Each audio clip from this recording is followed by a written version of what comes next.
네, 오늘 말씀은 요한복음 20장 31절 말씀 함께 보시겠습니다. 오직 이것을 기록함은 너희로 예수께서 하나님의 아들 그리스도이심을 믿게 하려 함이요 또 너희로 믿고 그 이름을 힘입어 생명을 얻게 하려 함이라. 아멘. 살아있는 씨앗은 땅에 묻혀 새로운 싹을 틔우고 꽃을 피우고 열매를 맺어 또다시 새로운 생명을 내놓습니다. 그 외에도 살아있는 생명체들은 자손을 낳으며 번식하고 그 종족을 유지해 갑니다. 이처럼 생명이 있는 존재는 계속해서 새로운 생명을 낳습니다. 이것은 눈에 보이는 세상에서 나타나는 현상이지만 눈에 보이지 않는 영적인 세상에서도 동일합니다. 예수 그리스도로 말미암아 새 생명을 얻은 영혼은 먼저 자기 자신의 영혼부터 살아나게 됩니다. 날마다 구원의 감격과 확신 속에 생명력 있는 생활을 하게 되고 나아가 다른 영혼을 살리는 전도자의 응답을 누리게 됩니다. 이것은 생명을 가진 씨앗이 새로운 생명을 낳듯이 당연하고 자연스럽게 되어지는 영적 원리이자 영적 사실입니다. 그렇게 우리는 생명 되신 예수 그리스도의 비밀을 날마다 누리며 우리 인생을 통하여 하나님께서 또 다른 새 생명을 낳으실 그날을 기대하며 기도하고 기다리는 인생을 살면 됩니다. 그래서 오늘은 우리에게 주어진 이 새로운 생명에 대하여 함께 말씀을 나누고자 합니다. 먼저 우리는 왜 영접이 필요한 상태, 즉 생명을 잃어버리게 되었는지 확인해야 합니다. 이것은 창세기 3장에서 명백히 기록하고 있습니다. 아담과 하와가 하나님과 같이 높아지고 싶다는 교만에 빠지게 되어 선악을 알게 하는 나무의 열매를 먹지 말라고 명령하신 하나님과의 약속을 어기고 선악과를 따먹은 순간 하나님의 영이 인간에게서 떠나가심으로 인간은 영이 죽은 상태가 되었습니다. 이렇게 영이 죽은 인간은 본래 하나님의 형상대로 창조된 창조 원리에 따라 본능적으로 하나님을 찾기 시작했습니다. 하지만 인간 스스로의 힘과 지혜로는 하나님을 찾을 수 없기에 잘못된 거짓 우상을 섬기게 되는 종교를 만들고 우상을 숭배하게 되었습니다. 또한 인간에게 남아있던 양심에 따라 착한 일을 열심히 하면 되는 것으로 착각해 선행을 하는 일에 모든 인생을 바치기도 합니다. 또한 인간의 지성으로 하나님을 이해할 수 있다는 착각에 빠져 철학과 과학이 진리인 줄 알고 살아가곤 합니다. 하지만 종교와 선행, 철학과 과학 그 무엇도 인간의 힘으로는 하나님을 만날 수가 없습니다. 그렇기에 참 생명은 오직 하나님께로부터만 받을 수 있습니다. 로마서 8장 2절은 이는 그리스도 예수 안에 있는 생명의 성령의 법이 죄와 사망의 법에서 너를 해방하였음이라고 말씀합니다. 그리스도 예수로 말미암아 구원받은 우리는 하나님의 영이신 성령께서 함께 하심으로 사망에서 생명으로 옮겨지게 되었습니다. 그리고 성령께서 생명 가진 자를 인도하십니다.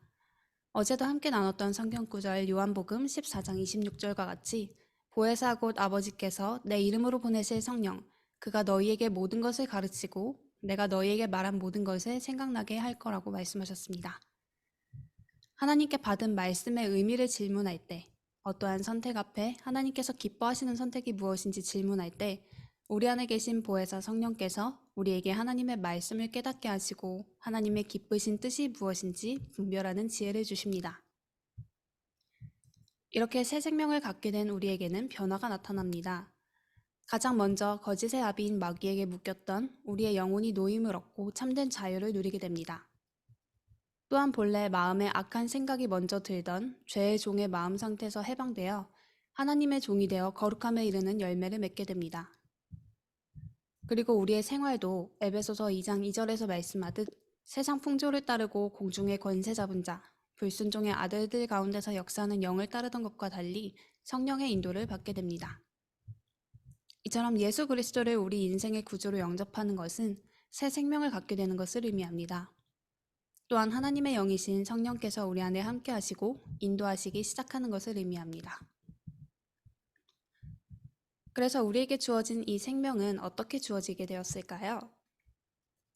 에베소서 2장 8절을 보면 너희는 그 은혜에 의하여 믿음으로 말미암아 구원을 받았으니 이것은 너희에게서 난 것이 아니요 하나님의 선물이라고 말씀합니다.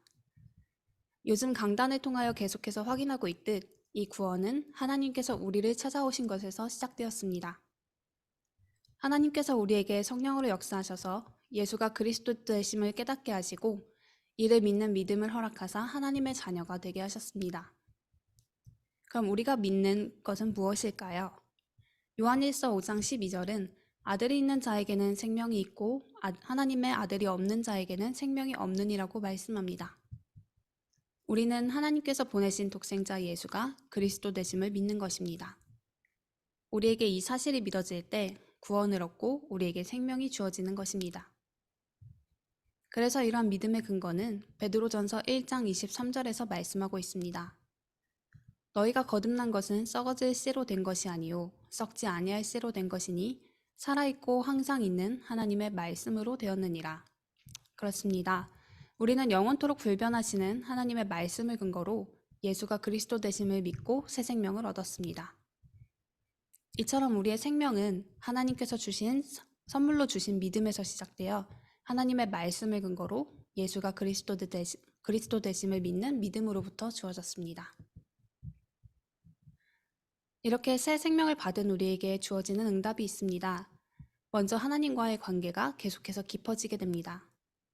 베드로전서 2장 2절은 갓난아기들 같이 순전하고 신령한 젖을 사모하라. 이는 그로 말미암아 너희로 구원에 이르도록 자라게 하려 함이라 라고 말씀합니다. 우리가 갓난아기들 같이 하나님의 말씀을 사모할 때 우리의 영이 자라고 하나님과의 관계가 더욱 깊어지게 됩니다. 또한 요한복음 1장 12절에 영접하는 자 곧 그 이름을 믿는 자들에게는 하나님의 자녀가 되는 권세를 주셨다고 말씀하는 것처럼 하나님의 자녀가 된 권세를 찾아 누리게 됩니다. 또한 베드로후서 1장 4절에 이로써 그 보배롭고 지극히 큰 약속을 우리에게 주사 이 약속으로 말미암아 너희가 정욕 때문에 세상에서 썩어질 것을 피하여 신성한 성품에 참여하는 자가 되게 하려 하셨느니라 라고 말씀하신 바와 같이 우리의 삶이 하나님의 성품을 닮아가며 하나님을 기쁘시게 하는 인생을 살아가게 됩니다. 이렇게 하나님과의 관계가 깊어지면 우리에게 주어진 만남 또한 축복된 관계로 변화됩니다. 요한일서 3장 14절에서 15절은 우리는 형제를 사랑함으로 사망에서 옮겨 생명으로 들어간 줄을 알거니와 사랑하지 아니하는 자는 사망에 머물러 있느니라. 그 형제를 미워하는 자마다 살인하는 자니 살인하는 자마다 영생이 그 속에 거하지 아니하는 것을 너희가 아는 바라 라고 말씀합니다. 우리가 구원을 받은 것은 먼저 구원받은 형제가 우리를 사랑하는 마음이 있었기 때문입니다. 그리고 우리 안에 다른 이들을 사랑하는 마음이 없다면 그들에게 복음을 전할 마음이 없는 것이기 때문에 살인하는 자와 같다고까지 표현하고 있습니다. 그렇기에 우리는 우리의 구원 또한 하나님의 선물로 받은 것이기에 이 사실에 감사하며 우리 주변에 허락하신 영혼들에게도 하나님의 은혜가 있기를 바라며 기도해야 합니다.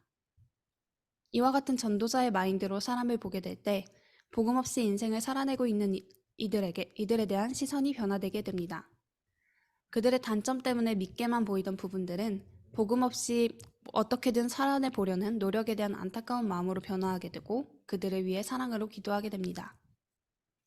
또한 새 생명을 얻은 자는 인간관계 속에 새로운 사명과 직책을 발견하게 됩니다. 고린도후서 5장 18절은 모든 것이 하나님께로 났으며 그가 그리스도로 말미암아 우리를 자기와 화목하게 하시고 또 우리에게 화목하게 하는 직분을 주셨다고 말씀하고 있습니다. 예수 그리스도로 말미암아 하나님과의 관계가 회복된 우리는 가는 곳마다 이간질하고 분열시키는 사단과 달리 가는 곳마다 사람과 사람과 하나님의 관계를 화목케 하는 직책을 가지게 되었습니다. 이 사실을 기억할 때 누군가의 험담을 하려던 입술은 닫아지고 하나님의 사랑으로 감싸주고 품어줄 수 있는 예수님의 성품을 닮아가게 됩니다. 또한 새 생명을 얻은 자들의 사귐은 날마다 기쁨이 충만하게 됩니다. 요한일서 1장 3절에서 4절에서는 우리가 보고 들은 바를 너희에게도 전함은 너희로 우리와 사귐이 있게 하려 함이니 우리의 사귐은 아버지와 그의 아들 예수 그리스도와 더불어 누림이라. 우리가 이것을 쓰면 우리의 기쁨이 충만하게 하려 함이라고 말씀합니다. 우리가 하나님의 말씀을 나누고 그 말씀이 각자의 현장에서 성취된 것을 포럼할 때 그 자리에 함께하는 모든 이들이 영적으로 살아나는 축복을 누리게 됩니다. 그렇게 새 생명을 얻은 그리스도인은 사촌이 땅을 사면 배가 아픈 세상의 가치관과는 달리 서로가 행복할수록 모두가 행복한 그리스도 안에서 하나 된 공동체로 거듭나게 됩니다. 그래서 오늘은 나의 삶에 생명의 증거가 있는지 점검해야겠습니다. 나의 인생이 정말 예수 그리스도를 주인의 자리에 모시고 살아가는가? 날마다 말씀 속에 나의 영혼이 살아나고 하나님과의 관계가 깊어지고 나에게 주어진 만남이 하나님이 기뻐하시는 모습으로 변해가는가? 오늘 하나님의 말씀을 듣는 예배 자리에 먼저 서신 여러분들을 통하여 주변의 모든 만남이 살아나고 새 생명을 얻는 열매가 맺어질 것을 확신합니다. 기도하겠습니다. 우리를 먼저 찾아오사 하나님의 자녀 삼으신 구원의 은혜에 감사드립니다. 우리 안에 예수 그리스도로 말미암아 시작된 이 새 생명이 나의 영혼을 살리고 하나님과의 관계가 깊어지고 하나님께서 허락하신 모든 만남들을 살리는 생명의 열매로 연결되게 하옵소서. 우리를 예배의 자리로 인도하심에 감사드립니다. 말씀 듣는 자리에 선 우리의 발걸음을 통하여 영혼 살리는 하나님의 역사가 일어나게 하옵소서. 예수 그리스도 이름으로 기도합니다. 아멘.